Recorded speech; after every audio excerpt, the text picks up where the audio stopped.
महाभारत भक्तगणों, आज महाभारत में आपको अश्वत्थामा अर्जुन का एक दूसरे पर ब्रह्मास्त्र छोड़ना तथा नारद और व्यास जी का उन्हें शांत करा देना, यह कथा आपको सुनाऊंगा।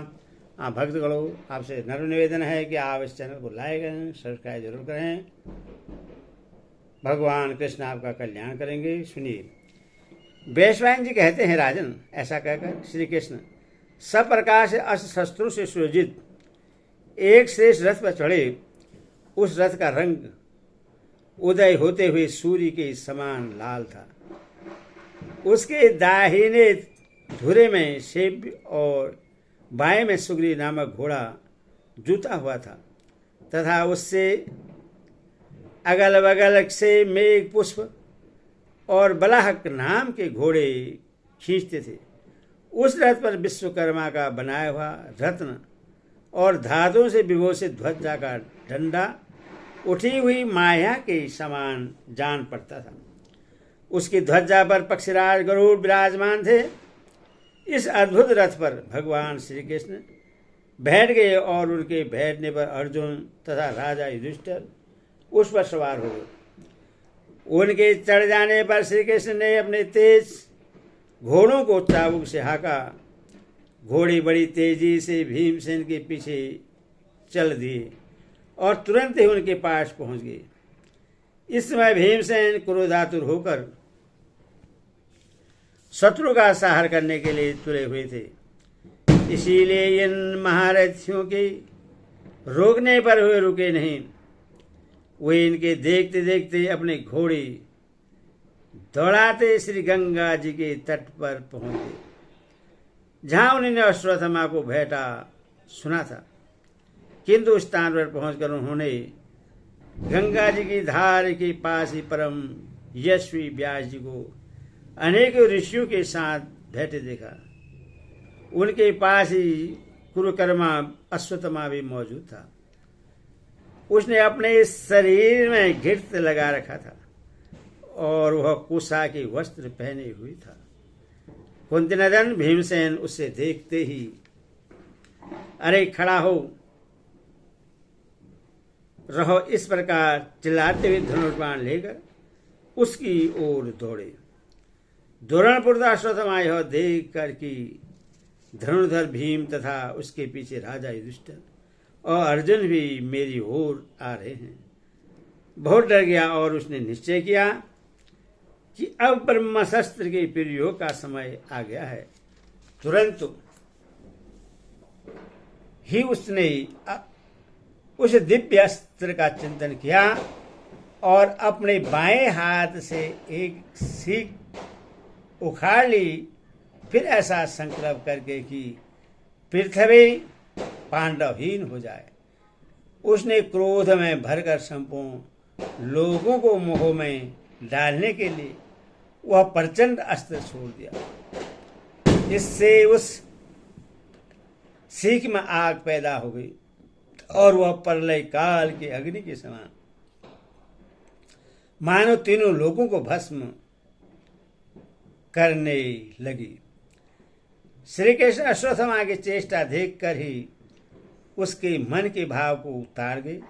उन्होंने अर्जुन से कहा, अर्जुन, आचार्य द्रोण का सिखाया हुआ दिव्यास्त्र तो तुम्हारे हृदय में विद्यमान है। अब उसके प्रयोग का समय आ गया है। अपनी और अपने भाई की रक्षा के लिए तुम भी इस समय उसी का प्रयोग करो, क्योंकि ब्रह्मास्त्र को ब्रह्मास्त्र के द्वारा ही रोका जा सकता है। श्री कृष्ण के इस प्रकार कहते ही अर्जुन धनुष बाण लेकर तुरंत रथ से कूद पड़े। उन्होंने पहले आचार्य पुत्र का मंगल हो और फिर मेरा और मेरे भाइयों का मंगल हो, ऐसा कहकर देवता और गुरुजनों को नमस्कार किया। इसके बाद इस ब्रह्मास्त्र के शत्रु का ब्रह्मास्त्र शांत हो जाए, ऐसा संकल्प करके संपूर्ण लोगों के मंगल की कामना से अपना ब्रह्मास्त्र छोड़ दिया। तब वह अर्जुन का छोड़ा हुआ अस्त्र परला नल के समान अग्नि की बड़ी बड़ी ज्वालाओं से प्रज्वलित हो उठा। इसी प्रकार महातेजस्वी अश्वत्थामा का अस्त्र भी तेजो मंडल से घिरकर आग की भीषण लपेटें उगलने लगा। उनके आपस में टकराने से बड़ा भारी गर्जना होने लगी, हजारों उल्काएं गिरने लगी और सभी प्राणियों को बड़ा भय मालूम होने लगा। आकाश में बड़ा शब्द होने लगा और सर्वस्त्र अग्नि की लपेटें फैल गई। पर्वत वन और वृक्षों के सहित सारा पृथ्वी डगमगाने लगी। इसी प्रकार उन दोनों अस्त्रों के तेज समस्त लोगों को संतप्त करने लगा। यह देखकर अर्जुन और अश्वत्थामा को शांत करने के लिए वहां देवश्री नारद और महर्षि व्यास ने एक ही साथ दर्शन दिए। दोनों मुनिश्रेष्ठ देवता और मनुष्य के पूज्य और अत्यंत यशस्वी हैं। ये संपूर्ण लोगों के हित की कामना से उन दोनों अस्त्रों को शांत कराने के लिए उनके बीच में आकर खड़े हुए और कहने लगे, पूर्व काल में जो तरह तरह के शस्त्रों को जानने वाले महारथी हो गए हैं, उन्होंने इन अस्त्रों का प्रयोग मनुष्य पर कभी नहीं किया। फिर भी तुम दोनों ने ही यह महान अनिष्टकारी साहस क्यों किया है? उन अग्नि के समान तेजस्वी महर्षि को देखते ही अर्जुन बड़ी फुर्ती से अपना दिव्य अस्त्र लौटाने लगा। फिर उसने हाथ जोड़कर कहा, भगवान, मैंने तो इसी उद्देश्य से अस्त्र छोड़ा था कि इसके द्वारा शत्रु का छोड़ा गया ब्रह्मशस्त्र शांत हो जाए।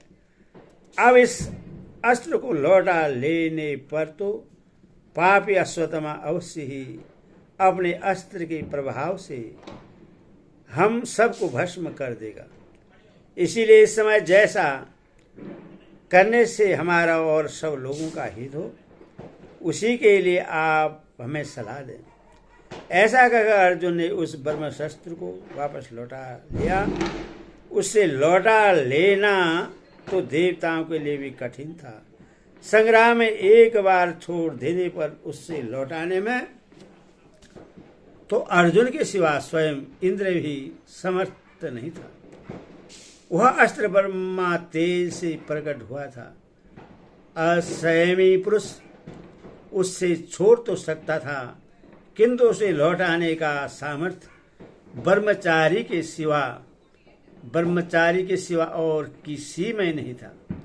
यदि कोई ब्रह्मचारीहीन पुरुष उससे एक बार छोड़कर फिर लौटाने का प्रयत्न करता तो वह अस्त्र कुटुंब सहित उस व्यक्ति का सिर काट लेता था। अर्जुन ब्रह्मचारी और व्रती था। उसने दुष्प्राप्त होने पर भी यह परमाशस्त्र प्राप्त कर लिया था, परंतु बड़ी भारी विपत्ति पड़ने के सिवा और किसी पर समय वह इसका प्रयोग नहीं करता था। अर्जुन सत्यवादी, शूरवीर, ब्रह्मचारी और गुरु की आज्ञा का पालन करने वाला था।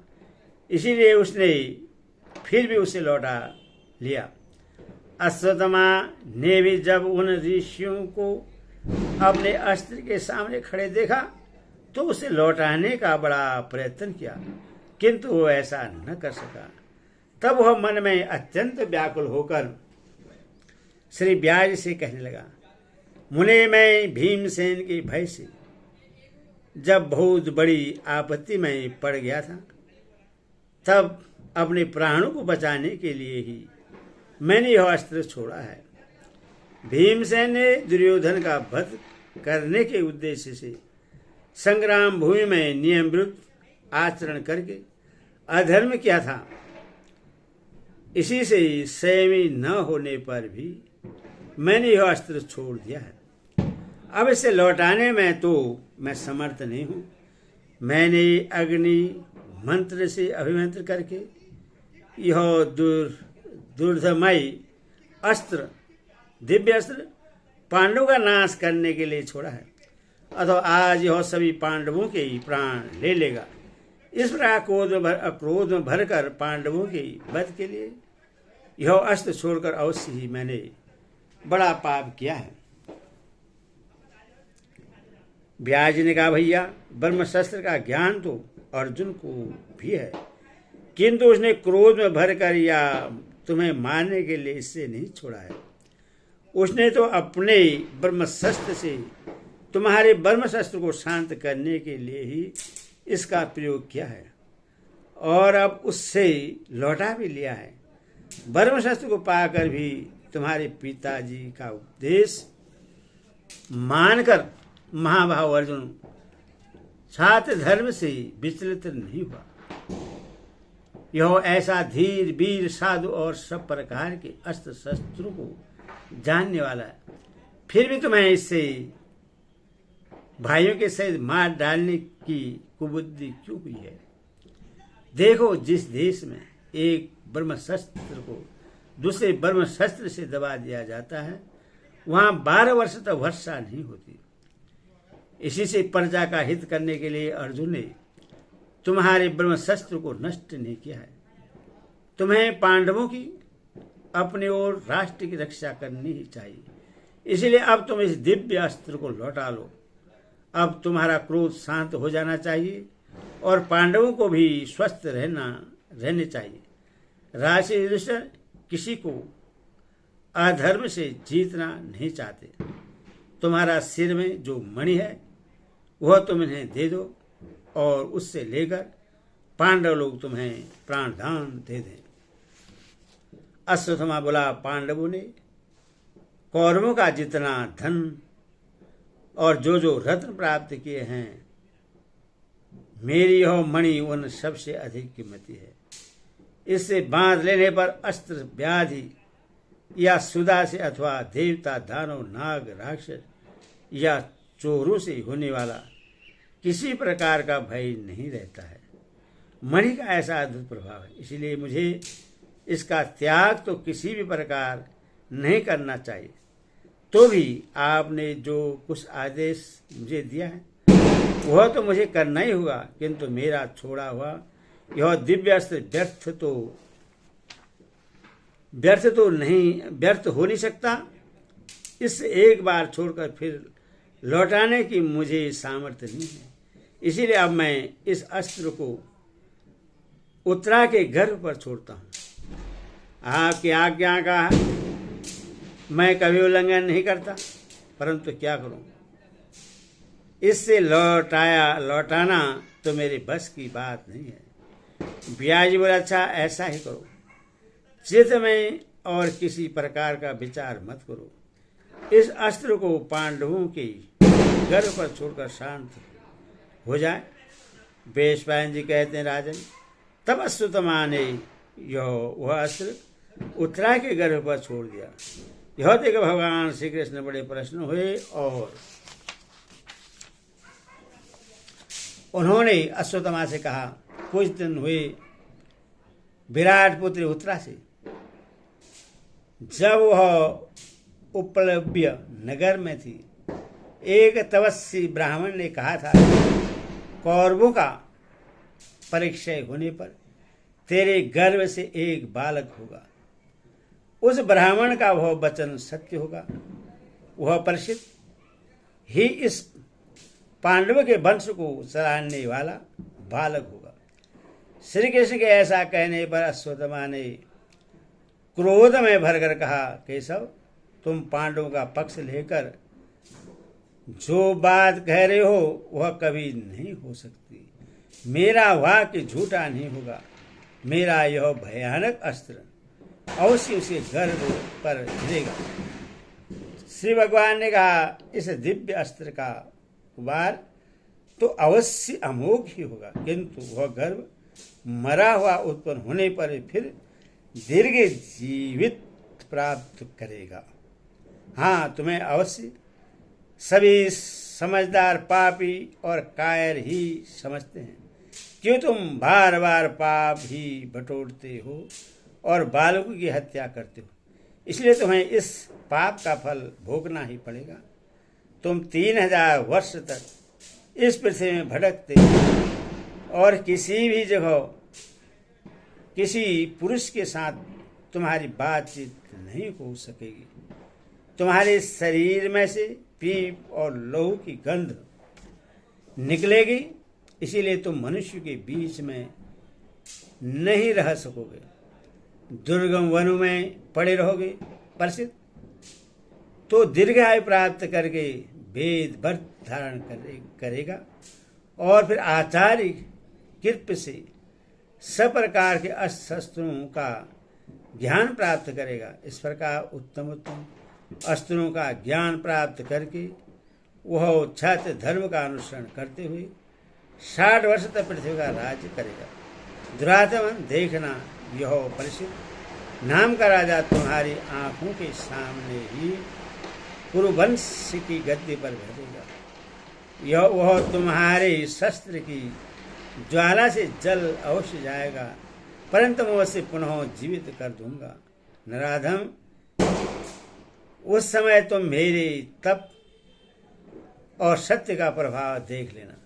व्यास जी कहते हैं, दुर्योधन पुत्र, तुमने मेरी भी बात न मानकर ऐसा कुरुकर्म किया है और ब्राह्मण होकर भी तुम्हारा आचरण ऐसा खोटा है। इसीलिए देवकीनंदन श्री कृष्ण ने जो बात कही है वह अवश्य ठीक होगी, क्योंकि इस समय तुमने स्वधर्म को छोड़कर क्षत्रिय धर्म स्वीकार कर रखा है। अश्वत्थामा बोला, ब्राह्मण भगवान श्री कृष्ण की बात ठीक हो। अब मैं मनुष्य में केवल आपके ही साथ रहूंगा।